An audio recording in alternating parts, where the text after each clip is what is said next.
Hello, everyone. I'm Michael Serapio. Thank you for joining us here on CPAC as we bring you special coverage today of the Prime Minister's news conference, the confirmation of which came just this morning, less than 2 hours ago.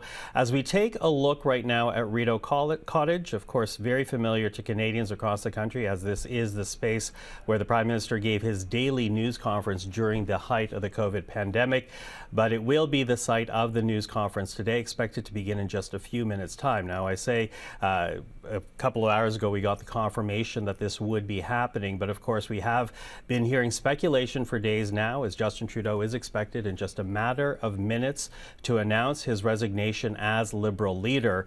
And I say expect, but we should also point out the fact that we are now hearing word that the Prime Minister did meet with the Governor General this morning and has prorogued Parliament, or asked the Governor General to prorogue Parliament until late in March. So we are now waiting again for not only the resignation of the Prime Minister, but also word that the Parliament has now been put on official break. All of that coming down in a few minutes' time as we see members of the media pool starting to check the technical aspects of this news conference. Again, this is where Justin Trudeau will be talking in just a few minutes' time. So a lot expected to happen this morning. And to help shepherd us through this announcement and its implications, we're now joined by Stevie O'Brien, former Chief of Staff for Liberal Ministers, currently Senior Advisor with Macmillan Vantage, Cole Hogan, Conservative Digital Strategist, Principal at GT, and George Sewell, former Director of Communications for the NDP, now Principal at Syntax Strategic. Hello to the three of you. Hello. So again, we're now, two important things we're waiting here. The Prime Minister resigning as Liberal leader, although it seems that he will stay on as leader as the party decides who will take his place, as well as the formal word that Parliament is now prorogued. I'll begin with a very broad question here, and I'll begin with you, Stevie. Is this to be expected for all the pressure that's been mounting on the Prime Minister for weeks, for months, and certainly over the break as we start to hear from the Ontario caucus of the Liberal Party, the Quebec caucus, the Atlantic caucus? Was this to be expected? I'd say this started after Toronto St. Paul's last summer, and that we've seen it slowly building and gaining momentum, and by the time Chrystia Freeland left, it, I think, became almost inevitable. At that stage, but it wasn't just started then; it had started before. Yeah. Cole, what do you say? Yeah, I think there was, 6 by-election losses in a row. There was dwindling support in the polls over and over again. Over the Christmas holidays, you saw the Angus Reid poll that had the Liberals at 16%. Modeled out, I think it showed them in 4th place with 6 seats. You had Chrystia Freeland resigning, obviously, multiple other ministers stepping down. Ontario caucus, Quebec caucus, Atlantic caucus, all indicating their lack of support for the Prime Minister. I was always of the mind that Trudeau would run again, and he was their best bet, being what I think is their strongest campaigner. Now I think he's seen, the mounting evidence to the contrary, that, even if he wants to stay in and fight, he would face a historic loss, and now it'll be somebody else's problem. I'll pick up on that point in a moment, but George, I'll get you to offer your thoughts on the inevitability of this moment. Yeah, I mean, I agree with what's been said. I think, over the summer or even last spring and then going into St. Paul's for sure, it took a while, but we finally started to see some Liberals who could read a poll. And now 6 or 7 months later, we have a Prime Minister who can finally read the room. And these calls have been coming for a long time. And I do actually think it's going to be interesting to see what comes next, right? Like, I wouldn't want to lead a party that's in this position with an election so close. It's going to be interesting to see who picks up that mantle. We've seen Prime Ministers in the past, Kim Campbell, and leaders, Michael Ignatieff, like, people fall off the cliff, and I think it can be really damaging to the Liberal Party. And I think right now we have an important time with these Trump negotiations, and the Liberals, our governing parties, going to be focused on themselves again. I think all of this is a complicating factors for what's going on. I think it could have been averted had the Prime Minister, as I said, read the room 6 months ago. But we're in the position we're in now, so it's going to be interesting to see what exactly he says and if his caucus and party then agrees with him and lets him move forward with the plan that he announces. You say 6 months, but of course, the Prime Minister has been trailing in the polls for much longer. I'm sorry, did you want to jump in on that? I was just on the inevitability, I'd said before, starting at Toronto St. Paul, but I do think that moment where Chrystia Freeland was told she was no longer finance minister but asked to deliver the Fez was the sort of really the breaking point. It could have, before that happened, I thought, this is going to go along until June. they have a deal with the NDP, or at least they'll be able to maybe vote by vote get by until until a budget. And that sort of just shattered at that moment. Yeah. Okay. So why Chrystia Freeland? And I'll pick up on my point afterwards. But why Chrystia Freeland? Because that seems to be very much the fatal blow on this. What was it about that resignation that essentially sent the party into a tailspin? I think it was the first time we saw a cabinet minister speaking up, and not just any cabinet minister, but one that has, broad name recognition, known across the country, and is respected amongst caucus. I think she gave other caucus members some cover to say, okay, I'm not going out there alone. I'm not the tall poppy. It sort of broke the dam. Mm-hmm. What did you say to that, Cole? Yeah, I think these are the points of Liberal hubris that historically have defeated the Liberal Party in similar situations to this. If I go back as far as I can think, when Lester Pearson became leader of the Liberal Party, he got up in question period for the first time against Prime Minister Diefenbaker and said, after Diefenbaker was just elected to a minority government, and he said, you should do the smart thing and resign and hand it over to us Liberals. And obviously, Pearson was eviscerated for these comments, and Diefenbaker was elected, with two back-to-back majority governments. So I think that there's always these points of massive hubris from the Liberals before they face electoral defeats.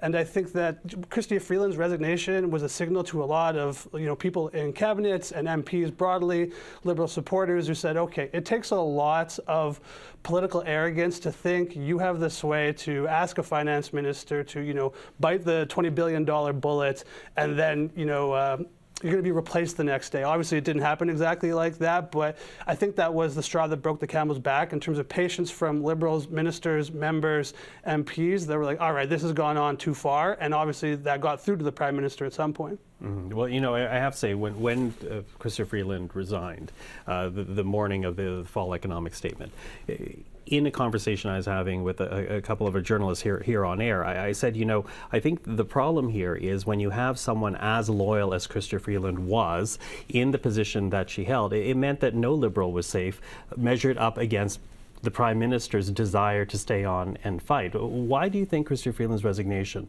was so fatal for the Prime Minister? Well, I think that's exactly it. I mean, and I won't go back as far in history as Cole did, but which is impressive. But I will say that Chrystia Freeland was essentially, I know what Justin Trudeau likes to say, there's no hyphenated Liberals, but Chrystia Freeland was really the first Justin Trudeau Liberal, right? Like she left a strong career in journalism, ran in a seat that wasn't necessarily safe, especially for the Liberal Party at that point, or I guess this point, and ran and kind of proved to the world that he could attract quality people, and that he, even from third place, was building towards government again. Mm-hmm. And so exactly, like she was the longest, kind of most loyal person to him, and then to the point that both you and Cole made, kind of when the rest of the cabinet saw him backstab even her, or at least set her up to fail. I think, I completely agree with Stevie's point that, it meant that nobody was safe. But it also just showed that, Trudeau was putting himself ahead of them. So they no longer felt, at least, that if they had the Prime Minister's back, the Prime Minister would have theirs too. They saw that it was just a one-way interaction. And I think that's when everything fell apart. Mm-hmm. George was saying earlier on that, had the Prime Minister read the polls even 6 months ago, arguably, had he read the polls a year ago even, if not even before that, you saw this Liberal freefall taking place. Why were Liberals so loyal to Justin Trudeau as long as they were, do you think? Trudeau became leader in 2013, and there wasn't much of a party at that point. So most Liberals are Trudeau Liberals. They're not party Liberals. Most politicians, cabinet ministers, they came in with Trudeau. The party is full of Trudeau sort of supporters as well. So it's it's very difficult to separate and say, we need to act in the good of the party and not necessarily in the best interest of the leader, because they are so intertwined. And that was probably necessary to do the sort of rebuilding that was required in 2013, but it has this consequence 10 years or more than 10 years later when you need to, the leader may have run his course, but the party shouldn't have. Mm-hmm, mm-hmm. Why do you think the party was so loyal? As an outsider, to be fair, Steve is the one with the inside look on this one, but for outside looking in, why do you think they were so loyal to him? Well, I think in leadership election cycles, you keep trying things until they actually work. So if I look at Dion and Ignatieff, they're like, all right, we can't do We can't do the intellectual guy. Like, we need someone with actual star power to bring us from third place into government. And Trudeau delivered them to the promised land in that regard. They were a rump party in third place that had outposts in, Vancouver and, Toronto, Montreal, a little bit in Ottawa here. And that was the base of the party, plus with Atlantic Canada with 30-some seats. So Trudeau did what no one else could, and he was elected with a massive mandate, too, to the Liberal Party. He won with 81%. So everyone bought in entirely on Trudeau, and now the whole thing's come around. So kind of they were loyal to him because he delivered government. That was the whole promise of his leadership race, was I can do this. No one else can deliver you back to the promised land. So now the question is, does the party look like exactly it did before Justin Trudeau became leader? So are they back to 2011 levels where they're at 30 seats and they have to rebuild? And what does the Liberal Party look like afterwards? Does it bear any resemblance to the Trudeau years, or do they try to move into more of a Chrétien Martin era? And I think you'll see leadership contenders try to make that argument, but I think those people mostly vote Conservative now. Yeah. What do you say to that, George? Because I will say, through the last few years, when I've heard criticism from Liberals, it was mainly from Blue Liberals that were very uncomfortable with the economic direction, the fact that there was no course back to balanced budget, that this government seemed very intent on spending and taxing. What do you say about the loyalty to Trudeau? Well, I mean, I agree with both my colleagues over here than what's been said. And to go further, I think, and maybe just put a finer point on what Stevie was saying, because I think she made the point, is just that it's the Justin Trudeau party now, really. I mean, it says Liberal in the banner, but it's not. I mean, to some extent, all of our parties have moved to this kind of American style where we pretend that we're electing a prime minister, even though that's not really the case, and we really put things centrally in the leader's office and the leader's name. But Justin Trudeau did that in a way that no other party has come close to. Both in politically in campaigns, as was said, but also even just in how the government's run. And those things fed into each other, right? He brought the success, so he was allowed to run things, and it all sat on his shoulders. And so exactly what Stevie was saying is we now have the Justin Trudeau party. So when the leader fails, who can replace Justin Trudeau as leader of the Justin Trudeau party? It becomes a very difficult question to answer. Instead of, with the Conservatives or the NDP, you could argue someone's going to kind of pick up the mantle and we can get back moving forward. With the Justin Trudeau party, it's going to be a much bigger challenge. I think that's why people kind of stuck around. I think that's also why Trudeau felt like he was the only one. They haven't really been building people up in order to replace them. There is no kind of leadership strategy. So. Okay. Listen, I'll get you to hold that point, because I think right now we're going to go to the leader of the Bloc Québécois. Oops. Oh. Excuse me, apologies for that. Not until a little bit later. I got a cross communication in my ear there. Apologies. But there's a lot to talk about when it comes to leadership and succession, and we'll get there in a moment. But I think we also have to touch upon the fact that before we start getting word that the Prime Minister met with the Governor General, the three of us were in the back saying, well, prorogation has to follow. There's no way he can resign as party leader without proroguing, and in fact that seems to be the case. That's already happened. Talk to us about the necessity, at least for the Liberals' perspective, to invoke prorogation right now, Stevie. So what we heard from both from all the opposition parties, sort of going after the House rose for the Christmas holidays, was that they were not going to support another non-confidence motion. They were going to use sort of every parliamentary procedure they could to bring down the government. So that would mean, no matter coming back at the end of January, would have almost meant going into an immediate an election. For prorogue, take some time to do a leadership. If it's correct, and we're proroguing till the end of March, you could then do an election that could be 80 days or something like that. We may still, so for everyone who's very excited, or the Conservatives are very excited what's going to happen, I don't think we're going to have an election until June. Mm-hmm. So the Liberal Party is going to govern through the first half of 2025, and a lot can happen. And that's maybe been a bit of the strategy, is hold on and hope the world changes. And it's not, maybe the best strategy, but something could change. We have foreign interference reports that are going to come out. We have Donald Trump and the tariffs. There's an opportunity to show strength and leadership. So the polls could still change. Mm-hmm. Yeah, what do you say to the prorogation? Yeah, I think there will be a conservative argument that, while there are serious matters of state at hand, the Liberal Party is figuring out their internal issues. So, while there's issues in the states, while there's a huge cost of living crisis, we're just going to watch the Liberals have a leadership race. And, how long can they prorogue for? How long can the leadership go for? And what happens during that leadership race? There's going to be some different visions over what the Liberal Party should be next. Will they try to go even further left? Will there be conversations with the NDP? Will certain Liberal leadership contenders be able to differentiate themselves from the NDP, given that Trudeau has gone further leftward and leftward? Will there be some sort of conservative vision for the Liberal Party, which I imagine would be a tough sell for anyone watching the Liberal Party govern for the last 10 years? So you have some bandwidth. I think there's certain more important issues, especially dealing with the United States, and I imagine Trudeau will say, that's why I'm staying on as Prime Minister during the leadership race to handle these issues and deal with Trump. I've done it before, is what he will say. And we'll watch this battle play out for the leadership of the Liberal Party. Then that person will become Prime Minister, and how quickly do they fall afterwards? Is it instantaneous? And then are we into an election right after that? So even if, they prorogue for longer than expected and we go into, the middle of the year, what happens after that? Because they're still going to fall immediately, and then we're into an election in the summer, and they're probably still going down to a massive defeat. So what are we doing in the meantime that actually results in anything substantial or changes the state of play for the Liberal Party? Mm-hmm. Now I'm going to jump in and basically say that we're going to hear from the Jagmeet Singh, the NDP leader, at 1 p.m. Eastern time this afternoon, responding to whatever the Prime Minister says right now. But when Stevie talks about, perhaps we're looking at Liberals still in power until June, I think part of that is who's the dancing partner here for the Liberals to stay? Because as much as Conservatives want to pull the plug now, the NDP or the Bloc Québécois would, if not all three of them, I think, actually have to join together to bring down this government. So is the NDP willing to do that? I know the Jagmeet Singh said that they are ready to bring down the government. Do you think after prorogation they'll be willing to do it instantaneously? I don't think anything would change other than, I think to be honest, Jagmeet Singh has always kind of left a pathway or a door open for the Liberals to come in and do something big. Every time he's taken a step away, he said, if you do something big for us, we're there for you. And I think right now, what he was clear about was as long as it's Justin Trudeau as leader, they're done.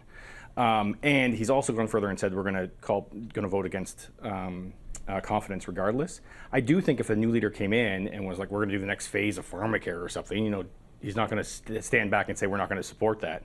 But I actually agree with Cole in that I think the end is inevitable. I think that you're going to see what's going to be interesting, and I say interesting, as a spectator, but as a Canadian, it's going to be hard to watch. Is while Justin Trudeau and/or whoever is negotiating with Donald Trump in the coming 3 months, Donald Trump's going to also be watching Liberal leadership contenders maybe argue for different things than what is being argued at the bargaining table by the Prime Minister and his folks. And on top of that, you're going to hear Pierre Poilievre and Jagmeet Singh putting their own visions forward. So Trump, who loves to mess around in bargaining and making a deal, is going to be able to say, look, I don't have to listen to any of you because no one knows who's going to be in charge next. And I think that's going to be detrimental, to Canadian workers. I think that's, and people in general, I think that's something we have to watch.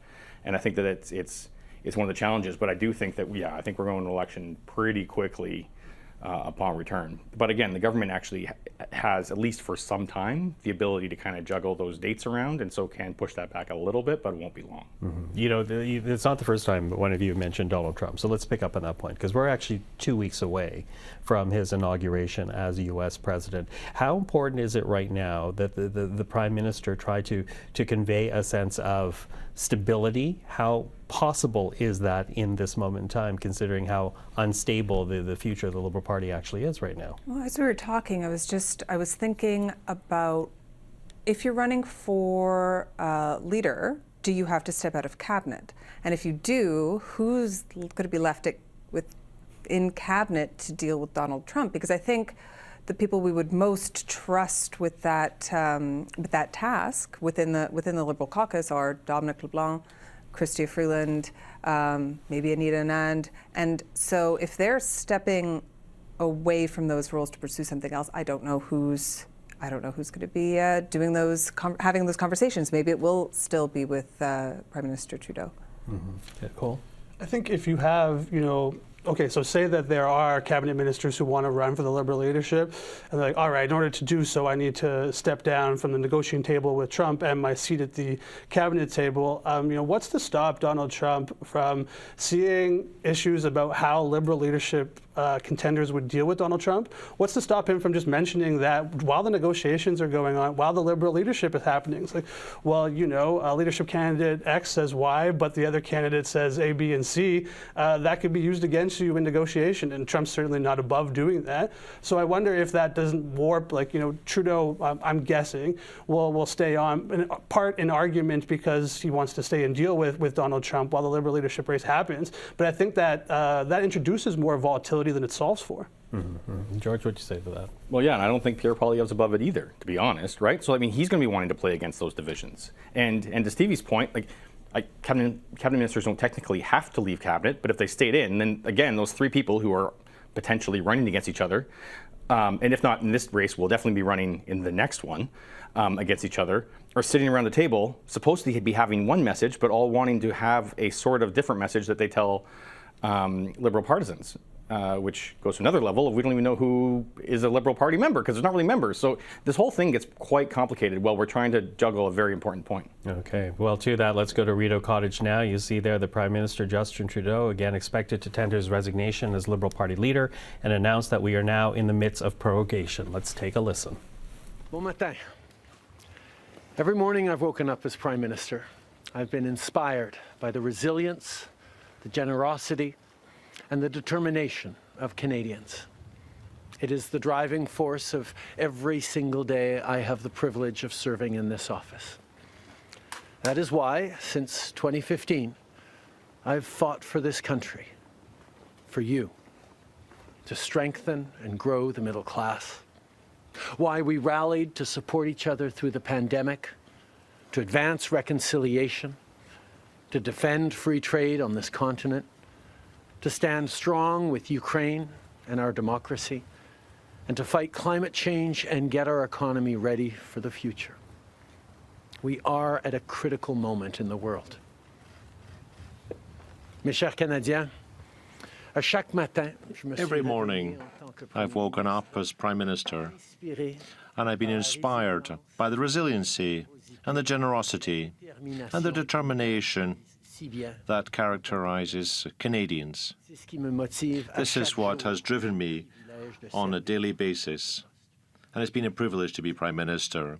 This is why, since 2015, I've fought for this country, for you, Canadians, to strengthen the middle class. Pourquoi nous nous sommes mobilisés en tant que That's Canadiens why Canadians mobilized to support each other during the pandemic, progresser la to réconciliation, move reconciliation forward, le libre-échange, to defend free trade on our continent, soutien and inébranlable to support Ukraine and democracy, et pour lutter contre les and to changements fight against climate change as well, and to prepare the economy for the future. nous traversons vraiment. We're really going through a critical time in world history. My friends, as you all know, I'm a fighter. Every bone in my body has always told me to fight because I care deeply about Canadians, I care deeply about this country, and I will always be motivated by what is in the best interest of Canadians. And the fact is, despite best efforts to work through it, Parliament has been paralyzed for months after what has been the longest session of a minority parliament in Canadian history. That's why this morning I advised the Governor-General that we need a new session of Parliament. She has granted this request, and the House will now be prorogued until March 24th. Over the holidays, I've also had a chance to reflect and have had long talks with my family about our future. Throughout the course of my career, any success I have personally achieved has been because of their support and with their encouragement. So last night over dinner, I told my kids about the decision that I'm sharing with you today. I intend to resign as party leader, as Prime Minister, after the party selects its next leader through a robust, nationwide, competitive process. Last night, I asked the president of the Liberal Party to begin that process. This country deserves a real choice in the next election, and it has become clear to me that if I'm having to fight internal battles, I cannot be the best option in that election. Mes chers amis, comme vous savez, je suis un fighter. Dans mon fort intérieur, Friends, je me suis toujours battu. I've always been a fighter. I've always been a fighter because I really care for Canada and Canadians, and I've always been driven by what's in the best interests of Canadians as well. And the fact is that despite our best efforts to get through the parliamentary impasse, Parliament has been paralysed for months after the longest minority parliament in the history of our country.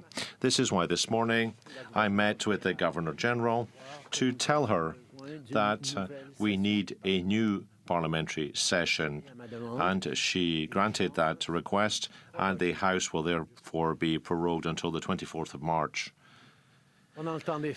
During Christmas, I had time to think and to have long conversations with my family about our future. Throughout my career, all success I've had personally has been due to their support and encouragement. So yesterday evening at dinner, I shared with my children the decision that I'm sharing with you today. I intend to resign as leader of the Liberal Party of Canada and Prime Minister of Canada once the party will have chosen its next leader after a national competitive and robust process. Yesterday evening, I asked the President of the Liberal Party to take the necessary steps. The country deserves a clear choice in the next election, and it's become obvious for me that if I'm focused on internal fights, I can't be the best option for that election. The Liberal Party of Canada is an important institution in the history of our great country and of our democracy as well. A new Prime Minister and leader of the Liberal Party will carry the values and the ideas of the Liberal Party into the next election. I'm looking forward to watching that process over the coming months. We were elected for the third time in 2021 to strengthen the economy after the pandemic and to move the interests of Canada forward in a complex world. And this is what I will continue to do and what we will all continue to do for Canadians. The Liberal Party of Canada is an important institution in the history of our great country and democracy. A new Prime Minister and leader of the Liberal Party will carry its values and ideals into that next election. I'm excited to see the process unfold in the months ahead. We were elected for the third time in 2021 to strengthen the economy post-pandemic and advance Canada's interests in a complicated world. And that is exactly the job that I and we will continue to do for Canadians. Merci beaucoup, mes amis. Thank you, Prime Minister. We'll now go to questions, starting with Laurence Martin, Radio-Canada. Bonjour, Monsieur Trudeau. Hello, Mr. Trudeau. You wanted to go up against Mr. Poilievre, but there's been infighting in your party for the past few months. Why have you decided to make this decision today? Why did you change your mind? Well, as you know, I'm not someone who steps back from a fight, especially such an important fight for our party and for the country, in fact. But Je fais cette job I do this job because the interests and the welfare of our country and our democracy are important to me. And it's become very, very clear that I cannot be the leader to take the party into the next election because of internal divisions. As you all know, I am a fighter, and I am not someone who backs away from a fight, particularly when a fight is as important as this one is. But I have always been driven by my love for Canada, by my desire to serve Canadians, and by what is in the best interest of Canadians. And Canadians deserve a real choice in the next election. And it has become obvious to me with the internal battles that I cannot be the one to carry the Liberal standard into the next election. Vous êtes au pouvoir depuis près de 10 ans. You've been in office for almost 10 years. Canada has changed under your government. If there was one accomplishment that you're most proud of, is there also perhaps a regret that you might want to share with us as well? Well, in 2015, we were elected on a promise of working for the middle class in this country. And this is what we succeeded in doing, I think. We reduced poverty. We helped families. We created an economy that works for many more people in preparation for a digital future and for the greater impact of climate change as well. We've done a lot of work with Canadians. Canada is a better country today, thanks to the work that we've all done over the past few years. Well, a regret, I continue to think that if our electoral system had been changed, for people to be able to have a first or second or third choice, parties would have spent more time trying to find common ground rather than trying to build polarization in our country. But I couldn't change our electoral system unilaterally in this country. We got elected in 2015 to fight for the middle class, and that's exactly what we've done over the past years. We reduced their taxes, we increased the benefits to families, we made sure the economy was focused on working for everyone and not just a few, and that has changed. That has dropped poverty rates in Canada, that has brought more people into the workforce, that has moved us forward on reconciliation in a way that has deeply improved the opportunities and success of Canadians despite the incredibly difficult times the world is going through right now. There's lots more work to be done, and I know that this party and this country and Canadians will keep doing it. If I have one regret, particularly as we approach this election, well, there are probably many regrets that I will think of, but I do wish that we'd been able to change the way we elect our governments in this country so that people could simply choose a second choice or a third choice on the same ballot, so that parties would spend more time trying to be people's second or third choices, and people would have been looking for things they have in common instead of trying to polarize and divide Canadians against each other. I think in this time, figuring out how to pull together and find common ground remains something that is really important for democracies. But I could not change unilaterally, without support of other parties, our electoral system. That wouldn't have been responsible. Prochaine question. Tonda McCharles, Toronto Star.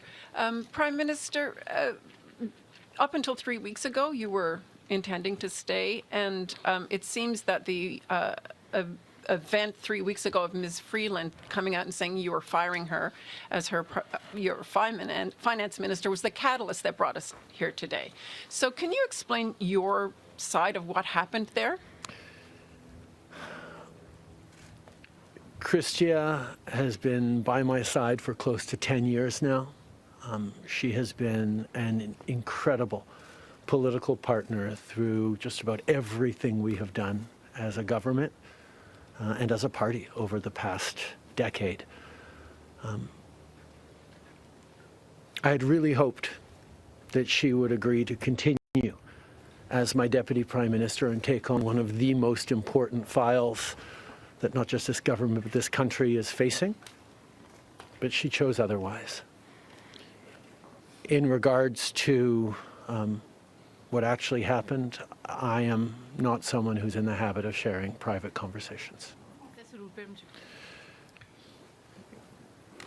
Christian has been by my side for the past 10 years now. En tant que partenaire She's politique, been a political partner, an essential partner. She's been involved in almost everything we've accomplished as a party and a government, I think. j'aurais vraiment souhaité I would really have loved choisisse de for her continuer to choose to vice-première stay ministre. on as Vice Prime Minister, Deputy Prime Minister rather, and that she Des dossiers les take plus on importants one auxquels of the les most Canadiens important files vont faire face dans les that mois à our venir. government, the Canadians, will be facing in the coming months and years, but she didn't want to do that. Mais par rapport aux détails, je suis pas But in quelqu'un terms qui of the partage. details of that conversation, I'm not someone who's inclined to share the details of private conversations. Party as an institution and the internal battles right now, but I'm wondering if you feel that another leader will have more success than you will at beating Pierre Poilievre in the next campaign. Pierre Poilievre's vision for this country is not the right one for Canadians. Stopping the fight against climate change doesn't make sense. Backing off on the values and strength in diversity that Canada has always worked to pull itself together on is not the right path for the country. Attacking journalists, the CBC institutions, that's not what Canadians need in this moment. We need an ambitious, optimistic view of the future, and Pierre Poilievre is not offering that. And I look forward to the fight as progressives across this country stand up for the kind of vision for a better country that Canadians have always carried, despite the tremendous pressures around the world to think smaller, to veer towards the hard right, and to be less ambitious for what we can be and do as a country when the world really needs Canada. That's not an answer, though. Yes or no? Is there another leader that could beat him? Absolutely. Sur le leader. Oui. Est-ce que vous, Pierre Poilievre. en français, s'il vous plaît, merci. Pierre Poilievre Join us a in une French, please. vision Well, Pierre Poilievre has a very small and wrong-headed vision for this country. une vision. Even if you accept the premise that he has an actual vision, he is calling for La lutte contre les changements climatiques. stepping back from the fight against climate change, De ne pas investir dans une économie He's, plus verte.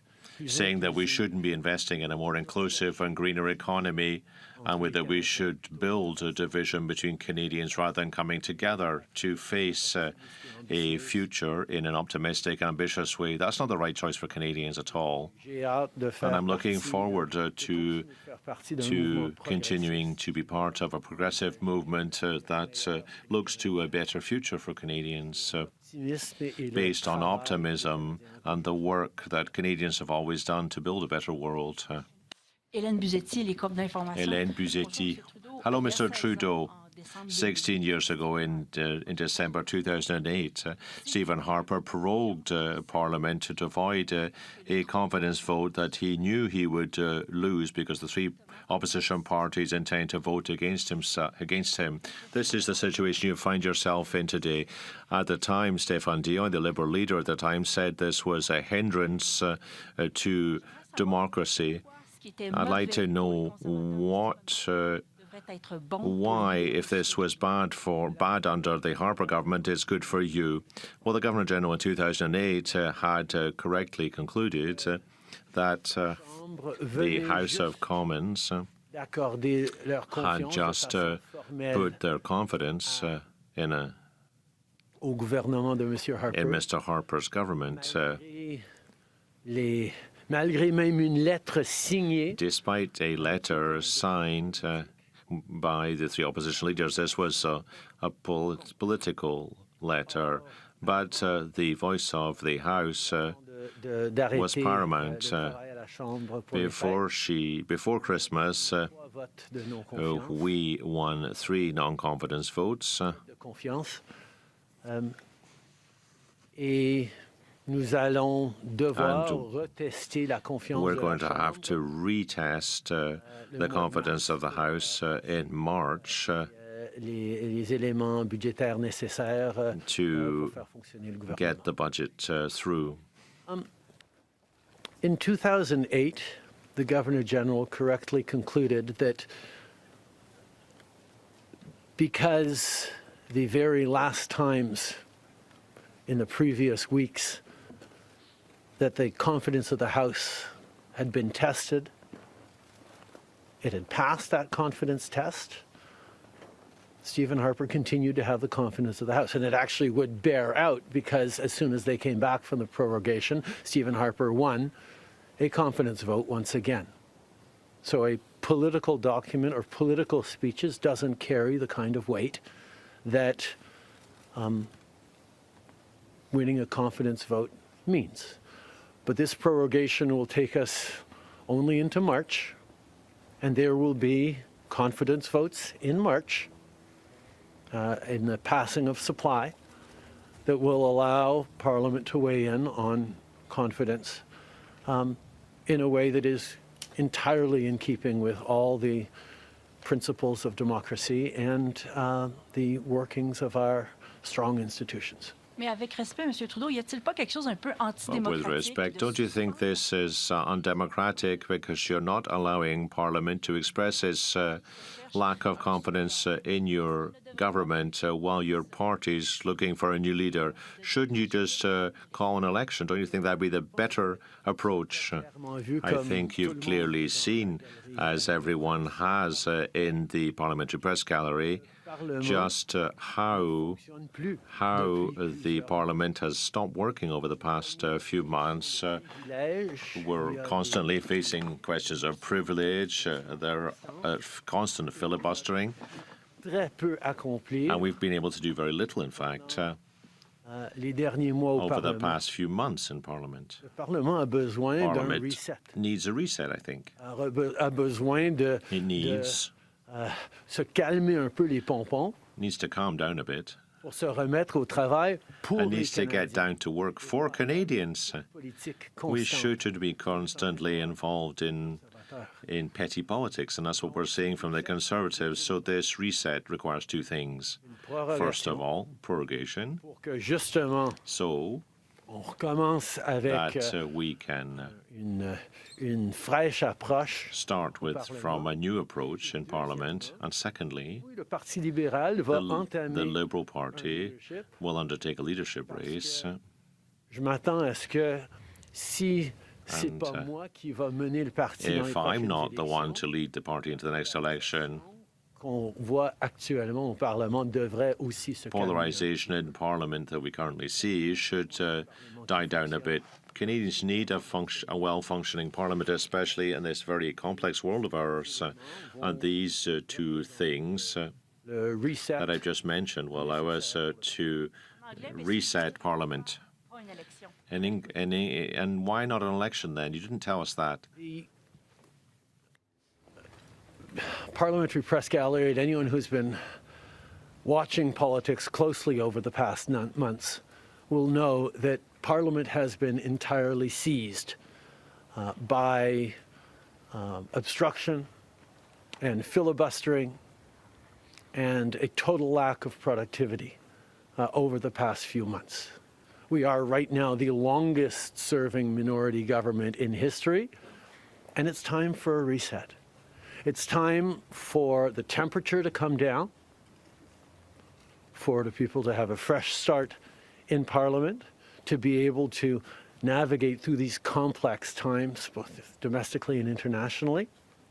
And the reset that we have is actually 2 parts. One is the prorogation, but the other part is recognizing that removing me from the equation as the leader who will fight the next election for the Liberal Party should also decrease the level of polarization that we're seeing right now in the House and in Canadian politics, and allow people to actually focus on serving Canadians in this House and with their work the way Canadians deserve. On va prendre une dernière question. Good morning, Prime Minister. Stephanie Taylor with the National Post. Given, as you just said, there's going to be confidence votes in March, opposition parties have said they are prepared to bring down your government. What kind of chances do you think you are leaving to your successor, given that there will only be mere weeks for them to introduce themselves to Canadians before heading into an election, potentially? I have a tremendous amount of confidence in both Canadians and in parliamentarians' interest in serving Canadians in the right way. We're in a minority government right now, and there hasn't been an active leadership in a minority government in more than 50 years in this country. And there is always going to be the challenge of having a leadership race while a parliament would face confidence votes in the course of delivering supply to the government. So this is something that we're going to navigate through, but I truly feel that removing the contention around my own continued leadership is an opportunity to bring the temperature down, have a government that will focus on the complex issues that are coming forward in the coming months, while the party gets to have a full national process that brings in people from right across the country and makes a determination about the best person to carry the progressive liberal standard into the next election. Can you clarify whether ministers who would like to campaign for your job will have to step out of cabinet? And how can the Liberal government be in a position to protect Canadian businesses and Canadians from the threat of tariffs from incoming President Donald Trump when members of the government are going to be focused on who's going to be taking your job? The government will still, and the cabinet will still be very much focused on doing the job that Canadians elected us to do in 2021, which is fight for their interests, stand up for their well-being, and make sure that they are good and that Canadians are protected and strong. There will be a leadership process, and the rules will unfold over the coming weeks. But I can assure you that the tools and the need to stand up for Canadians, to protect Canadians in their interests and continue to fight for the economy is something that everyone in this government will be singularly focused on. I'd just like to point out that the rules of any leadership race will be something we'll be discussing over the next few weeks. But the elected government, the government that was elected to protect Canadians in a very complex world, and the most recently elected in 2021, our government will continue to be focused on what's in the best interest of Canadians while the Liberal Party is doing what it needs to do to organize a leadership race. Thank you very much for being here in such a great Ottawa day.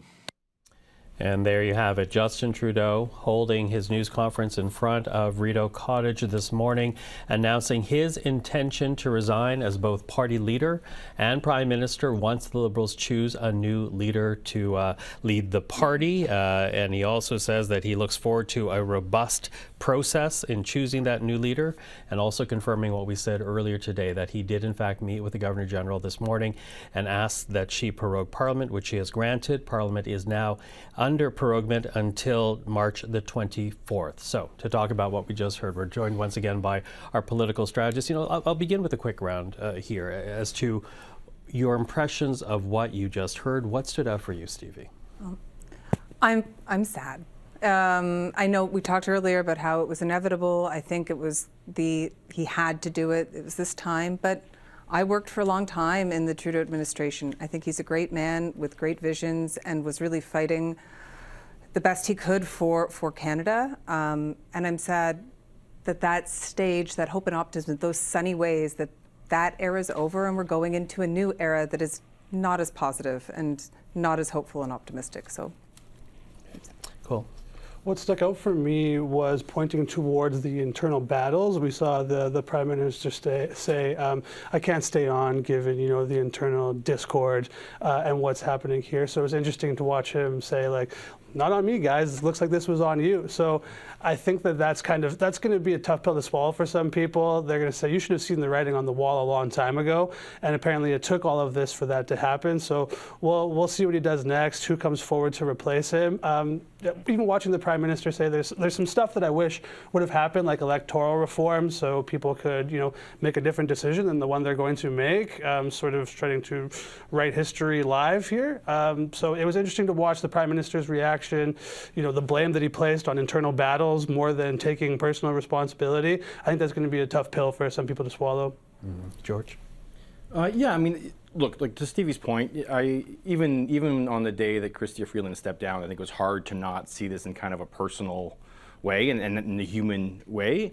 And so, you feel bad for the guy to some extent, but I also think that he's thought about it personally for too long. I think that's part of what's lasted this long and why he stuck on as long as he did, is because he saw this more about what this means for Justin Trudeau rather than what this means for Canada, or frankly even the Liberal Party. And I think that has been really his problem, his downfall the entire time, is just making it about him. And I think, to Cole's point, you listen to some of the things he said. Exactly, like he said that he did admit that someone else could probably be a better leader for the Liberals in the next election, but he said it's because of all the internal discord that he doesn't think he's the strongest anymore. But it's because it's not his fault. It's because others are attacking him. That's why it's a problem.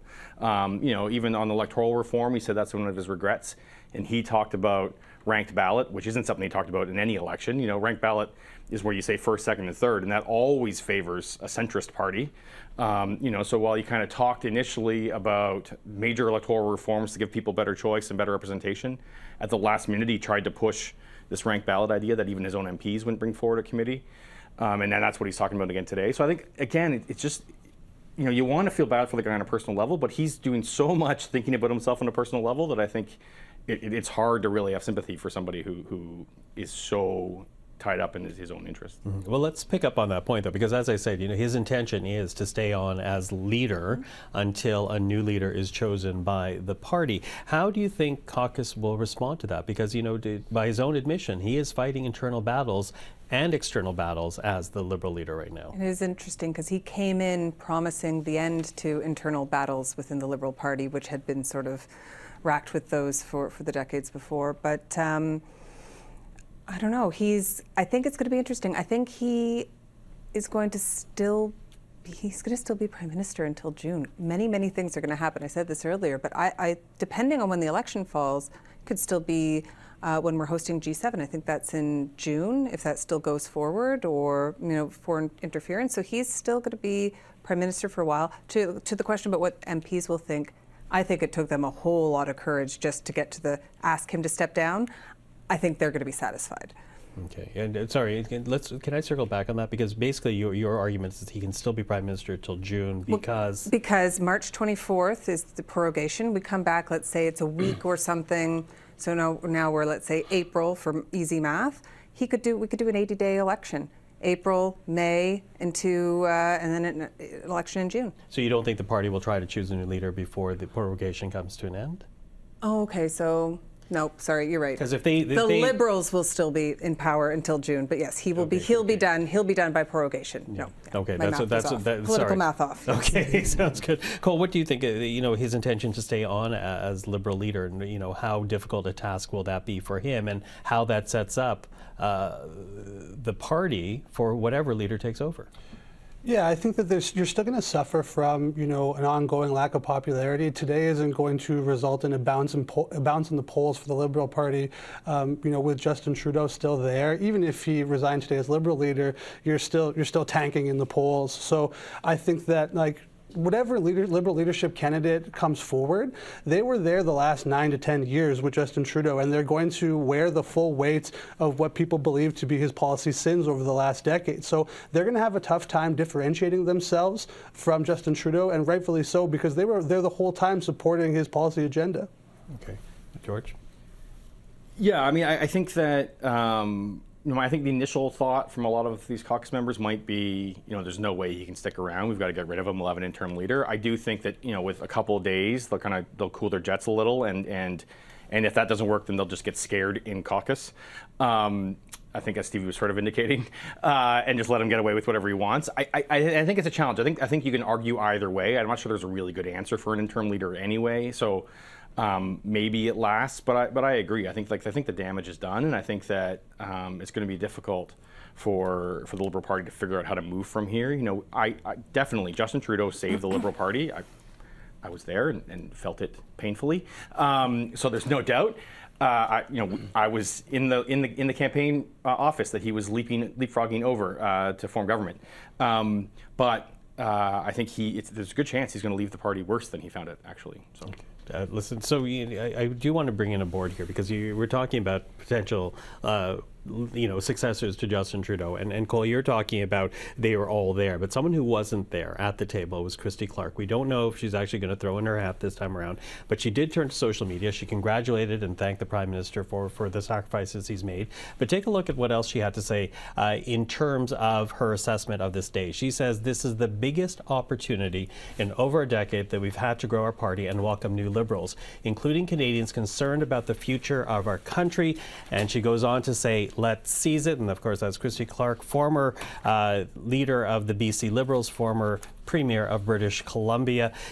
So someone that's talking about this opportunity for renewal, the Prime Minister said he's looking forward to a robust process. But how robust can it actually be, given that you're going to look at a contracted process to choose a new leader? It's going to be very interesting to see who wants to go for the leadership now in this sort of amidst all of this chaos, and who's going to want to wait until late 2026 when we're doing it likely again, and that's going to be the leader who will really be doing the rebuilding. If the polls continue as they are and there's no sort of miraculous recovery, whoever is chosen as leader in this sort of truncated process will likely face electoral defeat and then likely a leadership review. And unless they've done significantly better than expected, there will be another leadership. So I don't know if people want to, maybe a Christy Clark or Mark Carney, do they want to throw their hats in now for the job of opposition leader in Fourth Party, or do they want to wait and be seen as the rebuilding and a new brand? Mm-hmm. Cool. Yeah, the arc of history kind of tells the tale here. If I look at Dion and Ignatieff, and I look at Scheer and O'Toole, I think any Liberal leadership contender has to look at sort of the cycle of these things, where you have 2 or 3 leaders before you make it to the person who can actually contend for power.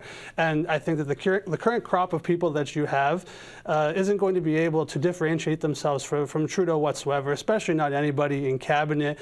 And I think, with Christy Clark in particular, you'll see Christy Clark's father was a delegate for John Turner. I can guarantee you that she's going to say something akin to, we need to bring this party back to, the blue Liberal, Chrétien Martin, deficit slaying thing, that party and institution that it used to be. The thing is, the Liberal Party is so far gone from that. That's going to be a tough sell, especially with all of these Trudeau-affiliated leadership contenders in the mix. So we'll see how those two visions clash, and if there's any place for that vision in the Liberal Party. Mm-hmm. George? I actually think there's a ton of place for that vision in the Liberal Party. I mean, it is. I've actually heard, there's a podcast where 2 Liberals were talking and mocking the Conservatives for, electing the best Conservative leader, whereas the Liberals, in their words, not mine, try to elect the best leader, and then the party just becomes whatever the leader wants them to be. And I do think there's enough pushback from these years, from the Liberal base, from these years of Justin Trudeau, that going to the right is totally possible. It's who the Liberals have often been. It's certainly, I became a New Democrat because of Paul Martin's cuts. and cut my teeth in the 90s, and that's where I came from. So I think there's lots of room for the Liberals to go that way. I think Christy Clark's an interesting option because I agree with Cole that anyone in cabinet right now, we saw Chrystia Freeland try to distance herself. That's why I think she blew it up so big, was to try to say, I'm not part of this mess. Elect me as leader, it'll be a new day. And the implication that she was not supportive of a lot of the policies that she essentially introduced in the House. Exactly, yeah. So I think, Christy Clark might try to make the argument, like, look, we're going to go into this election and we're going to eat it. It's going to suck. But I'll come out of it, we'll come out of it united, and then we'll rebuild from there and try to make the argument that she can punch through that in an election. But I think it's going to be tough. And I think that if they do elect another woman, and it's like Kim Campbell, where, we elect a woman, we have a woman prime minister, and then she gets smoked because of the faults of the man that came before her. That kind of treatment we've seen before. It's the glass cliff that too many women have faced in politics. And I think, not to say that they shouldn't elect a woman for that reason, but I think that is a risk that the Liberals need to contend with and take very seriously as they decide what's next. Mm-hmm. Okay, to that, let's bring up right now a board of who we see as potential contenders here to succeed Justin Trudeau, because we do have some names floating around. We mentioned Chrystia Freeland, Anita Anand. We know that she has sought it. In fact, she was almost reprimanded for it at the last Liberal convention. Melanie Joly, Dominic LeBlanc, Mark Carney, François-Philippe Champagne, and Christy Clark, as we mentioned. Is this wide enough a field? Picking up on Cole's point here, Stevie, with maybe the exception of Christy Clark, are these possible contenders too associated with the Liberal government to be able to rebrand it and give it a refresh going into a potential election? I think the question, and I don't know the answer to it, is how much of this, of the tanking in the polls has been people disliking Trudeau personally, which I think a lot of it was, and how much of it is on the brand? Because I think many of the policies are still popular. I think many of the progressive ideals still resonate with a large, much more than 16% of the population. So it's interesting, taking him out of it, I'd love to see some polling done to see what sort of level of recovery could happen. Mm-hmm. I think I know what you think, but you might want to add what you say to that goal. Sure. I think, the level of public support, I've seen some polling that, had all of those leadership contenders on the board there, polled for, their level of recognition with the general public. Whether or not them as the Liberal Party leader would make much of a difference. But I think, you've got a long road to go before you can, again, differentiate yourself from Trudeau and actually say, here's a different vision for the Liberal Party to sell that to Canadians, because this has done some damage across the country and has affected multiple provincial Liberal parties across the country. So when I look at what the status of Liberal parties are, and mostly, I've said this before on this program, it's a blue versus orange country, and if the Liberal Party cannot differentiate itself from its current status as a very left-leaning party, then is there a space for it anymore in terms of the Canadian electorate, the choices they make? Mm-hmm. What do you think of that, George? Because that is the other option. There will be those that try to fight to bring the Liberals back to what was the Paul Martin Liberals, perhaps more centrist, more center-right. But then there is also the argument that perhaps it just occupies the space or tries to occupy the space that the NDP does. Yeah, I think they can try, and that's what Justin Trudeau's been able to do. I think that Justin Trudeau has built his success, I wrote this morning, on two pillars, basically. One, his personal brand, and two, the boogeyman of the Conservative Party, and saying that he's the only alternative for it. His personal brand, I think we can all agree, is no longer a pillar that can be helped. In fact, it would be a pretty deep hole. And as far as the boogeyman goes, I think that's where the NDP needs to step up. And frankly, even speaking as a Democrat, they haven't been able to do that yet. Like when you're looking at the New Democrats or the Liberals at 16%, and the New Democrats are still floating around 20%, which is where they've been the whole time, that needs to shift. And so that message needs to come along. And I think if the NDP can do that successfully, it takes away that space for the Liberals. So then the Liberals have to just say, we can be conservative light, right? Like you want smaller budget or smaller deficits, we can do that. And that movement has to happen. Just sitting here thinking, to go back quickly to a question that Ellen Buzzetti asked in the scrum about why not just go to an election. And I think the conversation we're having here makes me think it's a bigger argument, frankly, for an interim leader and an election. We've all basically agreed that the next leader, unless they can pull off some kind of miracle, as I was suggesting maybe Christy Clark could try, is essentially going to be an interim leader anyway. So we're going to have Justin Trudeau stick around, during a Liberal leadership race, and then go into an election. That Liberal leader is going to get smoked, and then have to step down, and then another it's all this about the Liberal Party rather than trying to figure out some continuity for the country. And I think that's going to be a struggle. I think, again, that is a problem when the whole country is kind of held up while the Liberals try to figure themselves out. And I think that's going to be complicated. Okay, listen, hold the thought there. I want to show people at home right now the foyer of the House of Commons, as we are expecting to hear from the Bloc Québécois leader in just a few minutes' time. But ahead of that, I also want to bring into the program right now Rudy Husney, a former advisor to Conservative Prime Minister Stephen Harper. He joins us right now in Montreal. Rudy, thank you for taking the time today. My pleasure. Thank you. So I want to begin with first and foremost, your reaction. The Prime Minister saying that he will be stepping down as Liberal leader and Prime Minister once the Liberal Party chooses someone to replace him. But the result of that is that he intends to stay on as the leader until that process is complete. What do you make of that move? Look, I don't think it's very helpful for Canada because it's just going to be for months and months of instability in our country. Because if there's some cabinet ministers that, for example, want to run for leadership, he will need to do a shuffle. I mean, Donald Trump is coming January 20th. There's supposed to be a budget in March or April. Like, we'll see. Maybe it will be delayed or anything. And don't forget that Canada is supposed to be hosting the G7 in June in Alberta. We should be supposed right now to do plans in terms of what is Canada's agenda, for example, for the G7. So I don't think that it's very, very helpful because we're going to be kind of in a status where the Prime Minister is here, but, does only half of the things that he's supposed to do, while some other ministers are busy scheming or supporting one guy or the other or whatever, even if they are inside cabinet or not outside of cabinet. And for the rest of the time, who's going to fix the housing crisis? Who's going to fix immigration? Who's going to fix justice or the justice system or anything? You cannot expect any legislation. You cannot expect any programs whatsoever to go forward. It's just going to be a stalemate until the Liberals figure out what is going to be their next move. And at the end of the day, you know what's going to happen? Whatever they choose as Prime Minister, he's going to lose confidence of the House. There's going to be an election, and we'll be in April, and there'll be a general election, and we would have lost 3 or 4 months again. We've been in this situation since December 16, and it's now going to continue possibly until April. Until April. So your suggestion is that it goes immediately to an election now? But I mean, that should have been the plan. I mean, first of all, Mr. Trudeau should have decided or had this little reflection months ago. I mean, we heard it in September, and there was already some people calling for him to leave. He should have called an election maybe this autumn, because look, at the end of the day, we knew there was going to be a U.S. election, and whether it's a conservative or a liberal prime minister, normally you ask to have a strong mandate, especially when there's going to be a new U.S. president and that you're going to have some hard negotiation. Mr. Trudeau decided not to go to the polls, and now we're kind of in a situation where how are we going to deal with the U.S. tariffs, for example, from this government?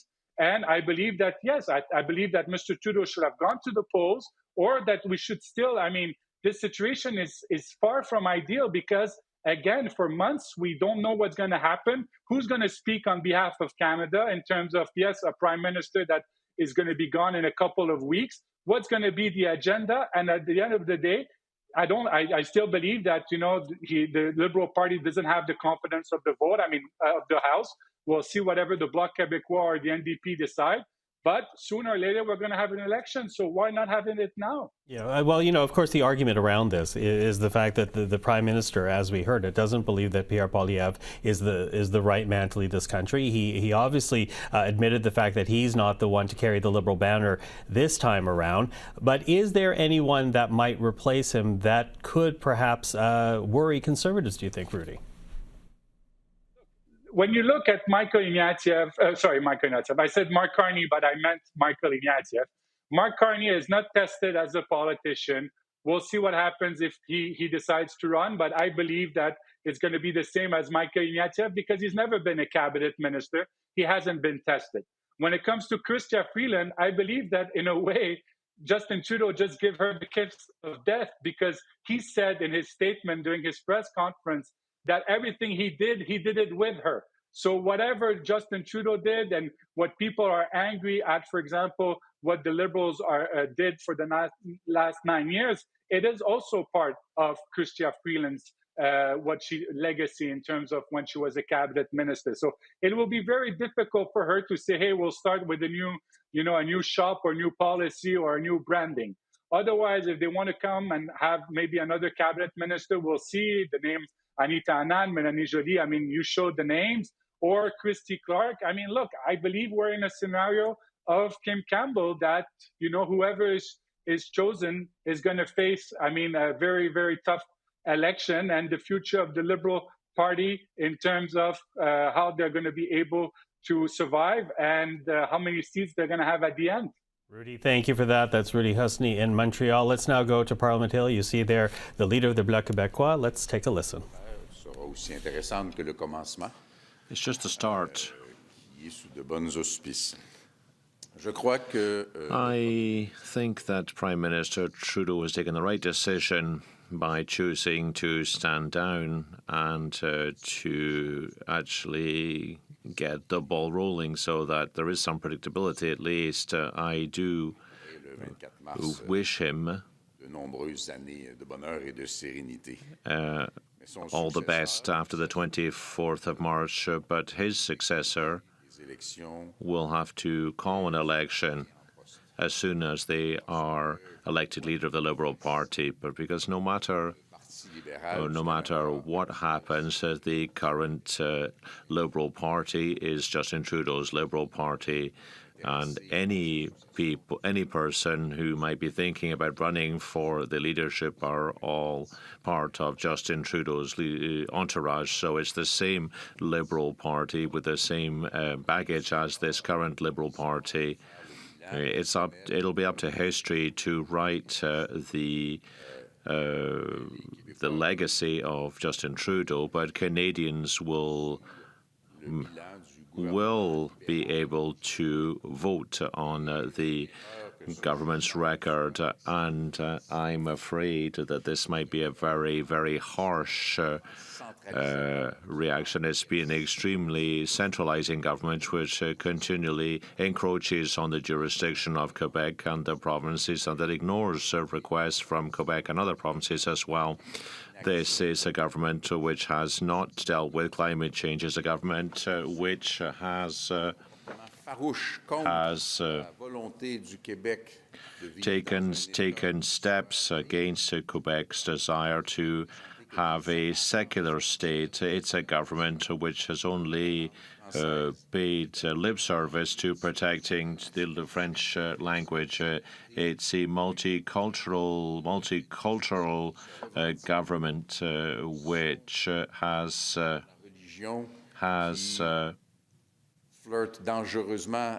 flirted with groups. Religious groups. It's a government with migration policies which have been very, very prejudicial for Quebec, despite amendments or despite the desire to make amendments recently announced. This is a government also which has completely lost the control of public spending, and you shouldn't forget that money comes from taxpayers' pockets. And that has done a lot of damage to everyone, including retirees. This is a very significant issue. I'd like to add that it's also very, very difficult for young families finding it difficult to make ends meet. The record is very, very poor on security as well.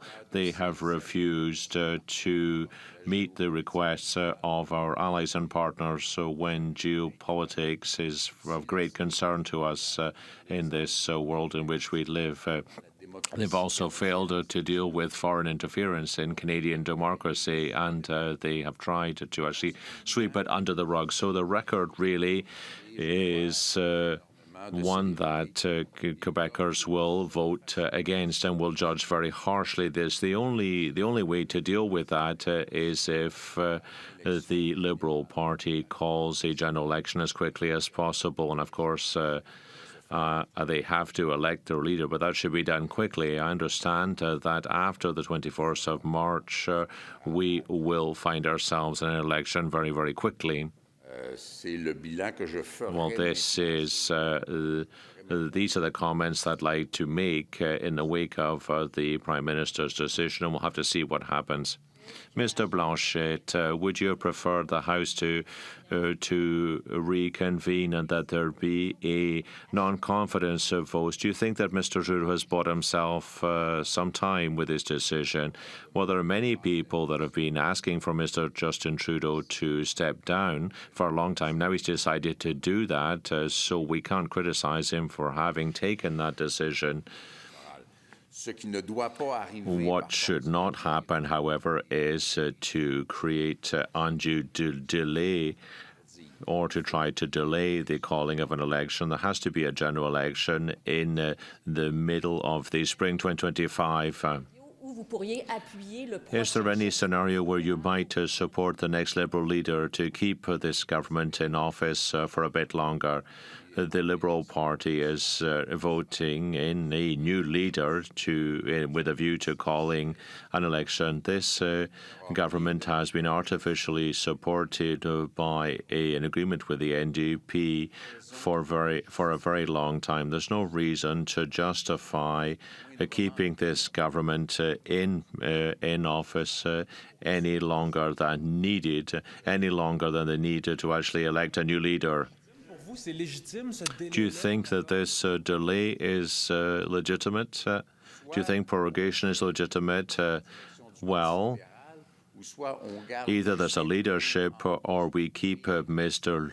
Trudeau as Canadian Prime Minister. I think it is legitimate to, given what civil society has been calling for, I think it's legitimate that there be a very, very short leadership race within the Liberal Party. I don't see any other option, really. But after that, when we come back at the end of March, there are several possible scenarios, but they must all lead as quickly as possible to a general election, be it through a non-confidence vote or by a visit to the Governor-General. But elections have to be called. Put on the table that the Bloc Québécois has been asking for, that a new Liberal leader decides to say, we would like your support in exchange for this. We are beyond that. Now is time for an election, which I will understand that would be held after the Liberal Party has chosen a new leader. And there's nothing else to be taken into consideration at this point. Mr. Trudeau has said that his resignation will bring down the temperature. Do you think that this will happen, in fact? I really doubt that anything that he does can reduce the tension within Parliament currently. The suspension of parliamentary work, prorogation, is not good news, of course. It's perhaps the least bad news, but it's not good news. Over the next few months, the Canadian government will have to deal with the new American president, Donald Trump. And we know of the threats that he has bandied about. We don't know if he intends to see those through, but we need to have a leader to deal with Mr. Trump. It's essential, and that's something that goes well beyond any partisan considerations. I think Parliament has to be brought back so that someone has a mandate to be the spokesperson with the American government. Do you think this will undermine Canada? Do you think that prorogation until the 24th of March will undermine Canada? And Donald Trump will not have anyone on the Canadian side to talk to. Well, the right answer would have been that Mr. Trudeau should have decided to do this months ago, and this would have meant that we would have a government now, a strong government. Now Mr. Trudeau no longer has credibility to be that spokesperson, so there has to be somebody different, I think. And of course, there is the danger that the Canadian government be passive and very ineffective over the next few weeks. However, I do hope that the message will get through that the American government, Mr. Trump's government, will respect the fact that there will be a few months delay until a new Canadian government is elected, and they will be the representative of Canada. Now, of course, as you know, the renegotiation of NAFTA is scheduled for 2026. You have to remember Mr. Trump's demands on security, on fentanyl, and the border, as well as other issues. Now, these issues have to be dealt with very, very quickly, I think. And what will you be doing between now and the 24th of March? Well, the next 2.5 months are pre-election months, and I will be working as a party leader in that period. We'll be completing our consultations. What's interesting here really is that the government will have to put forward a throne speech, and we have to consult people so that our response is the right one and reflects Canadians' desires. I will have to go out and meet Quebecers across Quebec and also deal with issues. That's something that I'm looking forward to doing. And I hope I did not misunderstand you. I believe you said that you hope that President Trump will give Canada the time to find a new leader and then negotiate. What faith do you have that President Trump will do so and not take advantage of the position that Canada is now in? I do not believe that what the President-elect has said can be so rapidly implemented. We should normally have the necessary time to have a new parliament and another government, whichever it is. But I also believe that le sens de l'État, I do not know exactly how to translate that, but respect for the state will suggest to Mr. Trump to wait a few more weeks in order to have Canada set his own record straight before starting any negotiation. But has Donald Trump ever indicated something that he has that type of respect for statehood and procedure? What indicates to you that Donald Trump is that type of man? I said, and I will repeat once again, and I said that since the very day Mr. Trump was elected, that we will not set things on the proper path, believing that the man is always wrong and ill-intended. So let's believe that he will do some things which might be right. And the questions he has raised recently are relevant. The borders is a relevant question. Drugs is a relevant question. And trade might prove to be a relevant question also. Everything is in the way to do it in the coming months, and I am certain that in order to get the best out of this between friends and partners and allies as we are with the United States, the President will wait for us to be ready. Est-ce que vous écartez bel et bien de travailler avec le prochain chef libéral? Are you really dismissing out of hand any ability of working with the next Liberal leader? And if so, why? Yes, because there's no one in the Liberal Party that is not intrinsically linked to the government's record.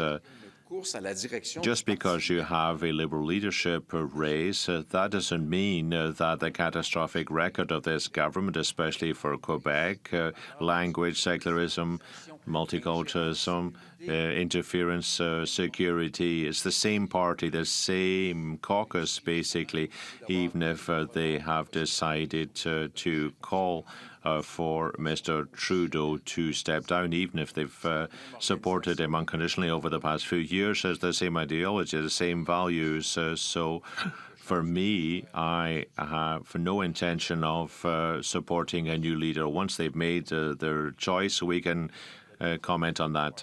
You will not work with them. The institution we are facing is the Liberal Party of Canada. It has been deeply transformed by Mr. Trudeau, and there is no possible way for this party to become something else in a few weeks. So we are facing the same people with the same values, the same ideology. We have to go in elections. Merci beaucoup. Rideau Cottage. Just en anglais, really quickly, your reaction to Mr. Trudeau's resignation this morning. All of it? Yes. I doubt it. I believe that Mr. Trudeau was right making the decision he made, even if it will cost us a few weeks before we get into elections, which is absolutely required. There is no significant difference between the Liberal Party that we know and the Liberal Party that will be presented to us after there's a new leader to that party. So there's only one way which is relevant for Quebec and I suppose for Canada, is for the population to be called to choose a new parliament composition. Merci beaucoup.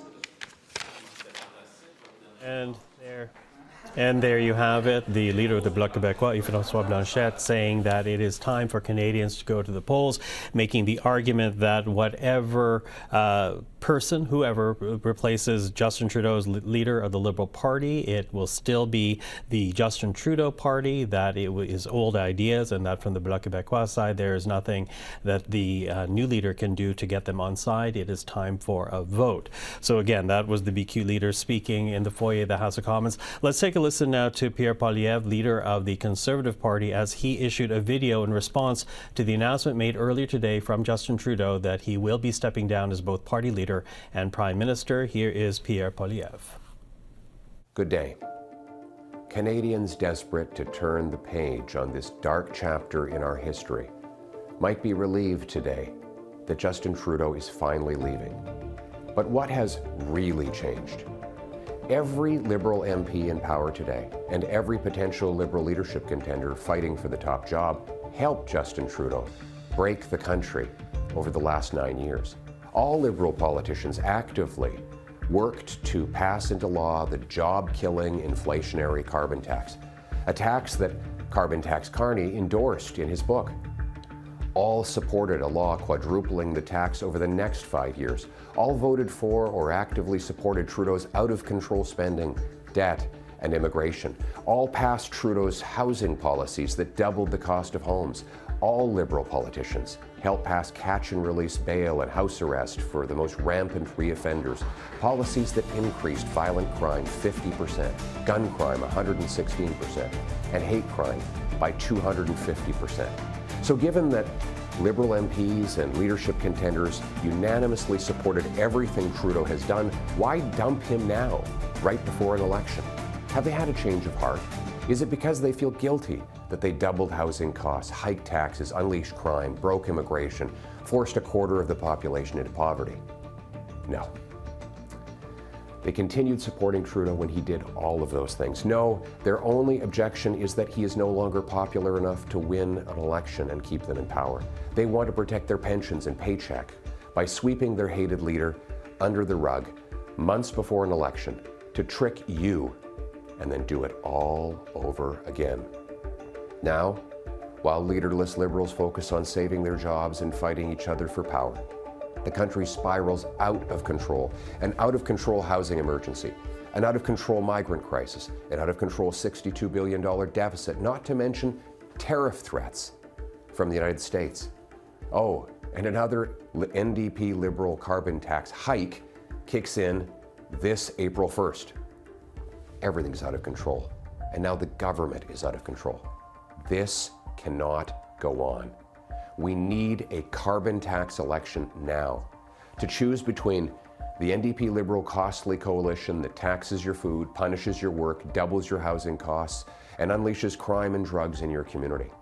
Or common sense Conservatives who will axe the tax, build the homes, fix the budget, and stop the crime. Canadians can take back control of their lives and their country. Take back control of our border, take back control of immigration, take back control of spending, deficits, and inflation. Take back control of our streets by locking up criminals, banning drugs, treating addiction, and stopping gun smugglers.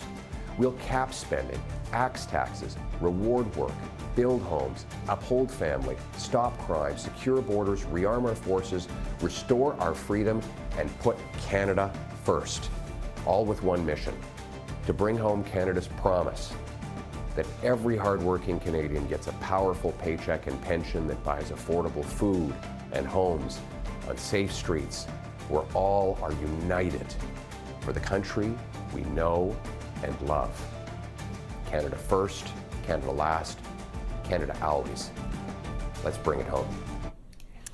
And again, that was the statement released on video by the Conservative leader Pierre Poilievre in reaction to the news today that the Prime Minister, Justin Trudeau, intends to step down once a new Liberal leader is chosen. So for more, let's bring in now Eddie Goldenberg, former Chief of Staff to former Liberal Prime Minister Jean Chrétien, now a Senior Advisor at Global Public Affairs. Mr. Goldenberg, thank you for taking the time. Thank you for inviting me. So, we just heard from Pierre Poilievre. I think I'll begin there. What is your reaction to not only his words, but, also from Yves-François Blanchet, and in a statement essentially from the NDP leader that's saying that no matter who replaces Justin Trudeau, Liberal or otherwise, it is a Trudeau Liberal and time for an election now. What is your reaction to that? Well, my first reaction, frankly, is that today should be the Prime Minister's day. He served for 9 years. His record isn't perfect. None of us, if we look back 9.5 years, there's some blemishes on everything everybody has done: private sector, public sector, personal. I think he has a very interesting record in terms of child poverty, in terms of the child care, in terms of getting us through the pandemic, in terms of reconciliation with Indigenous people. I think he deserves some credit, at least from his opponents, at least on the day that he is leaving. I thought that Mr. Poilievre's statement was, frankly, is typical of Mr. Poilievre. He's a demagogue, and he missed a remarkable opportunity to be at least a little bit generous, but generosity is not in his DNA. In terms of a new leader, obviously a new leader from the current caucus or from outside the current caucus will be proud of a good part of the record. No doubt about it. And I don't think that Mr. Poilievre will want to run against the child benefit. I don't think Mr. Poilievre will want to run against dental care for low-income Canadians. I don't think Mr. Poilievre, it's quite interesting, he doesn't like all the spending during the pandemic. I'm not sure how many Conservatives voted against that type of spending. So what do you look for in a new leader? You look for change. You look for somebody who's going to have a government that is different from the predecessor government, but that at the same time believes in the values of a Liberal Party, that believes that a lot of the record was good, and it looks to the future. The economy of the last 10 years under Mr. Trudeau will be different in the future. It will be different because of the AI revolution. And as a result of that, you'll have a leader who will have different views at a time of different time and different interests. I don't think that it's a problem to say that the new leader will have been associated with the record of the Trudeau government. Sure, the problems with some of the record, problems with the record of any government. But I tell you, if you want to compare the record of the Trudeau government to the promises, the slogans of Mr. Poilievre, I think Canadians are going to look and they're going to say, the issue is no longer Justin Trudeau. The issue is whether Canadians want a new Liberal leader or Pierre Poilievre. My own view is that this opens up the possibility of a new ballgame. We'll see what happens in an election campaign, but there will not be an election over Justin Trudeau. And the other point, Michael, I would like to make is that in democracies, historically, 9.5 years is about as long as heads of government last. And it doesn't mean that their successor won't come from the same party.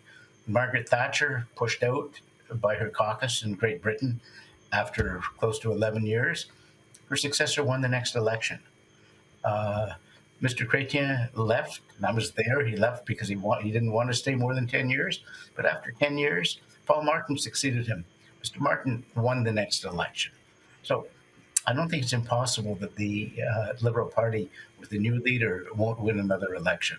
Let me jump in there, Mr. Goldberg, if you don't mind, because, part of that is predicated on, as you said, a new leader differentiating themselves from Mr. Trudeau. And yet we continue to hear the opposition leader saying that whoever succeeds Justin Trudeau is essentially still a Trudeau Liberal. Is there enough time for a different leader to make distinctions between themselves and the Prime Minister before the Liberals lose the confidence of the House? Well, I think it's a very good question that you ask. I mean, first of all, in terms of what the opposition leaders are saying, what do you expect them to say? They're saying exactly what anybody would have predicted they would have said. Is there time? I hope there'd be time. My own view is that the party should choose a new leader as quickly as possible. I think that there are ways in which they could do it pretty quickly with a robust public participation. I'll give an example. What if they have the caucus plus the members of the national executive and even the riding president from every constituency, Liberal constituency, to vote on a new leader? That would give a great deal of public participation. They could have town hall meetings, and they could do it over 3 weeks, 25 days.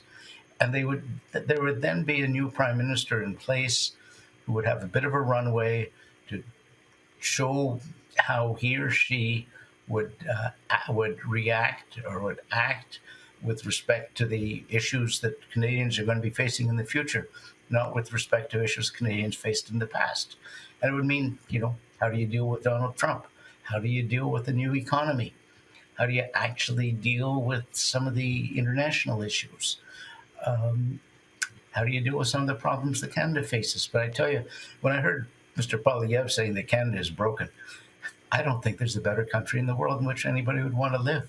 Can Canada be improved? Every single government for, since 1867 has left a better country than when they took office.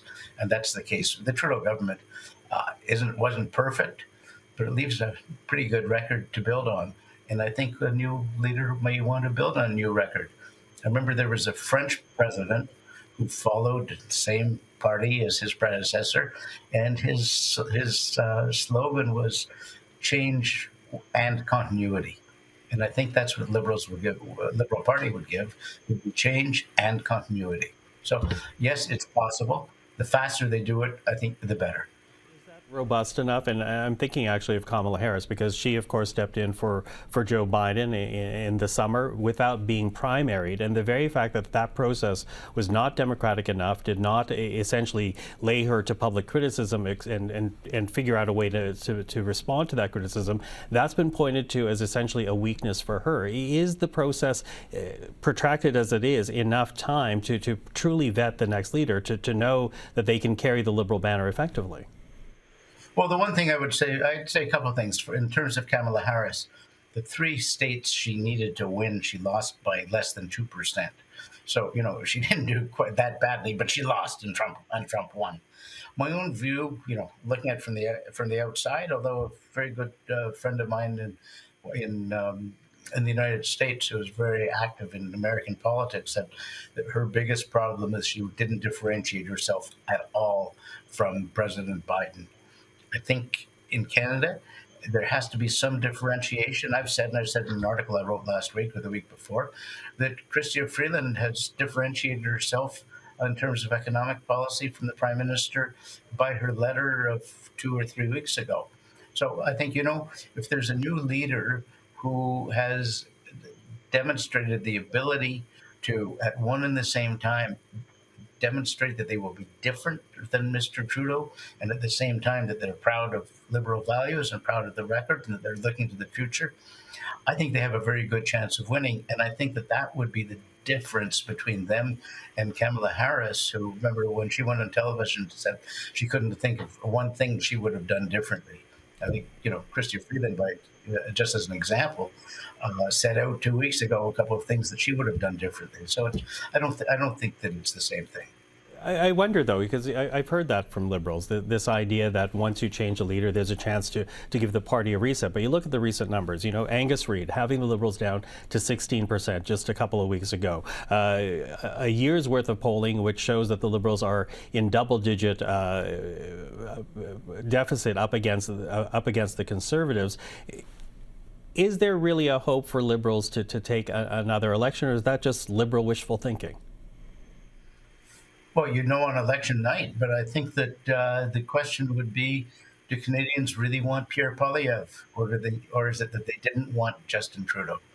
And when Pierre Poilievre won't have Justin Trudeau to kick around anymore, if I can coin a phrase. And at that stage, we'll see. I think it's a new ballgame. Is it going to be easy? No. But is it possible? Absolutely. Care to throw in your support behind anyone in particular? Because we are looking at this point at a very short list of possible successors. I had written a couple of weeks ago that I think that the best candidate would be Chrystia Freeland. And I would support. Eddie Goldenberg, thank you very much for the time. Thank you very much. Okay, well, let's pick up again the conversation with our panel. So a lot that was shared there. Stevie, I saw, at least when Mr. Goldenberg was speaking, that you were nodding your head a few times. What resonated for you with what he had to say? Change in continuity, trying to, that, especially that last point he made it again, do Canadians really want a Poilievre government, or were they just really focused on a need to replace Trudeau, and had Trudeau sort of embodied a lot of the rage that people are seeing now? And when we actually take a look at Poilievre and his policies, which till now are pretty much, verb the noun. So what are we really going to see, and how much have the values actually changed? Mm-hmm. Cole, is there anyone that might worry Conservatives? I don't think so. I think every one of these Liberal leadership candidates still wears everything that Justin Trudeau has done. And I was listening to Mr. Goldenberg talk about how he disagrees with Pierre Poilievre that Canada is broken. Well, tell that to the person who's paying rent for a bachelor suite that's $2,500, whose weekly groceries are upwards of $200, whose gas prices are through the roof, who can't afford their bills, who can never afford a house. Tell them that Canada isn't broken, and see how far that gets you in the polls. Mm-hmm. George, what do you make of what was said there? Do you think there's a Liberal leader that might still be able to win an election? I think we're beyond that, and I think one of the biggest problems, as we've been saying, is that it's not the Liberal Party anymore. I mean, I think that's going to take a lot of work to convince people that this isn't Justin Trudeau's party. I think that's, no matter how different this, if I went in to lead the Liberal Party at this point, I'd still eat what Justin Trudeau has done, even though I opposed most of it, and even the things I liked, wish he'd gone further. So I think that's the challenge they're going to face. I think Pierre Poilievre does. We've been saying this for a long time, but I think he missed a chance today. I'm not sure about. I got to go as far as Mr. Goldenberg and say that he needed to be nice. Although I get that, I do think that you look at his statement, and it's just pure venom again. There's just so much rage, and and I think that he needs to step up.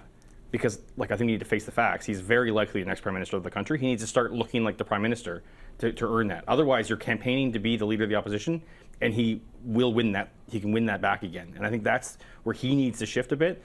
Watching the video today, I don't know if they were trying to soften him up. He went on and on. This is out of control. That's out of control. The music was out of control.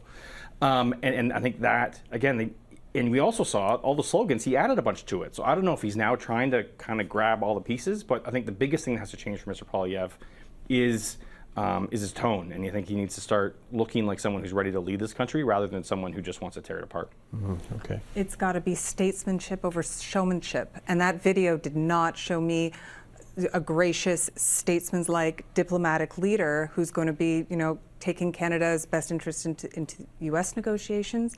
There was no no grace or respect for someone who's given so much of their life to public service. And that music made me think of him. He was auditioning for a job at Dateline. Okay, listen, I don't know if anyone takes, if Mr. Trudeau will take comfort in this, but we do have a couple of statements to share right now because a couple of potential leadership hopefuls did share their thoughts on social media. Let's begin here with Mark Carney. And Mark Carney, essentially, as we know, former governor of the Bank of Canada, the Bank of England. This is what he had to say. Thank you, Prime Minister Justin Trudeau, for your leadership, for your many contributions to Canada, and for the sacrifices you and your family have made for public service. Wishing you the best for your next chapters. We also received a message, or found a message, from Chrystia Freeland, who also turned to social media. I thank Justin Trudeau for his years of service to Canada and Canadians. I wish him and his family the very best. So at least holding off on the criticisms today, congratulating him, thanking him for his time. We're now again in the midst of prorogation. We will be prorogued until the end of March. The Liberals, we should point out, the executive the executive of the party will be meeting later this week to figure out what the process will be in terms of finding a replacement for Justin Trudeau. So in the time that we have left, we have about 6 minutes here. What are you looking out for in the next few weeks? I want to look very closely at what the rules are going to be for this upcoming leadership. How long do you need to step away from a cabinet position? Does it, is it going to preclude you from running in a sort of a subsequent leadership after the election? All of those sorts of things. Timing.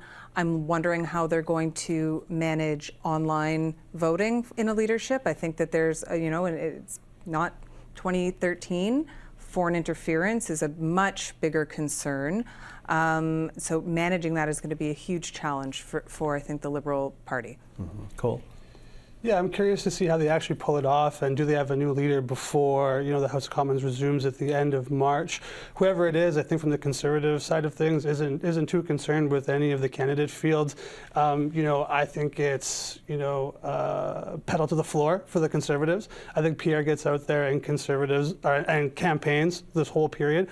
Why wouldn't you? Parliament's not sitting, so you've got all the time in the world to campaign, to motivate Canadians even further, and win a even larger supermajority here. So looking at all of the candidates at the field, there's going to be this will be a divided leadership race. They're not going to come out and play nice with each other, and the Conservatives will make mincemeat of all of them. Okay, George. Yeah, I mean, I think to go party by party, I think the Liberals have to figure out how this leadership race works, and they're going to have to figure out how they can build. But I agree with Cole to the extent that the federal election campaign has started now. I mean, we always say that, and it started 6 months ago, but I mean, now it's started for real. And I think that what's going to be interesting for the Liberals, it's a multi-headed beast that'll be running in that campaign for a while. So that's what's going to happen. I think, as I just said, I think Pierre Poilievre needs to start looking like a prime minister if I think he wants to do better. He's not going to take any advice from me. I think he's got a lot of good team around him that knows how to run the ground game, but I think he needs to start looking like a prime minister to really solidify that base and the next step of it. And I think the NDP, I agree with Cole. I don't think any of these leaders are going to do a good job of separating themselves from Trudeau to really be a threat. But I do think the NDP needs to not take that for granted. I think that with the campaign started, the NDP, as I've said, needs to really show themselves to be the alternative to the Conservatives. And I think to some extent they've done that, but because of the necessity of the deal they had, because it was a Liberal government, to get what they wanted, they had to work with the Liberals. And I think now the NDP is going to have to show that differentiation too and say, look, well, we did what we could, but we're not them.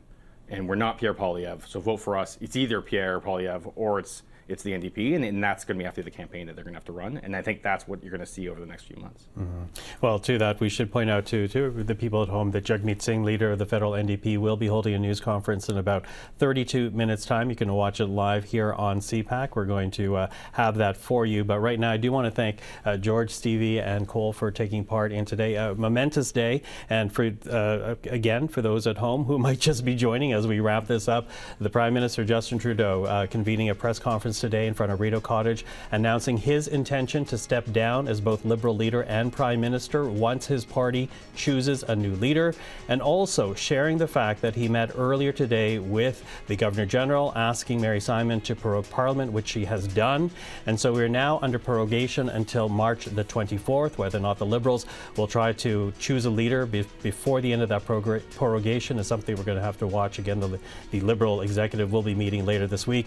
So many threads to be watching for, which we'll cover for you here on CPAC, and that will again begin in about 31 minutes time when the NDP leader Jagmeet Singh responds to what was heard today and shared today by Justin Trudeau. For now, I'm Michael Serapio. For everyone here at CPAC, thank you for joining us. We'll see you again at 1 p.m. Eastern Time.